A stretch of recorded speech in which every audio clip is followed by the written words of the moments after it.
گھر سے جڑاں تک موٹر وے پر سروس ایریا فعال نہ ہونے کی وجہ سے ایک ہفتہ میں 2 آئل ٹینکر کے ڈرائیور کو نیند آنے کی وجہ سے آئل ٹینکر الٹ گئے۔ لاہور عبدالحکیم موٹر وے پر پیر محل انٹرچینج کے قریب آئل ٹینکر الٹ گیا۔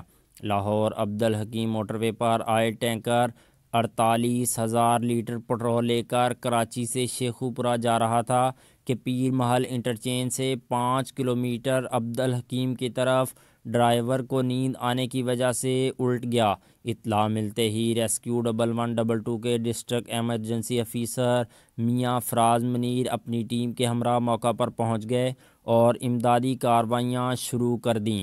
اسسٹنٹ کمشنر پیر محل مس مرحبا نعمت، اسسٹنٹ کمشنر ٹوبہ ٹیکسنگ رضوان الحق بھی پہنچ گئے اور امدادی کارروائیوں کی نگرانی کی۔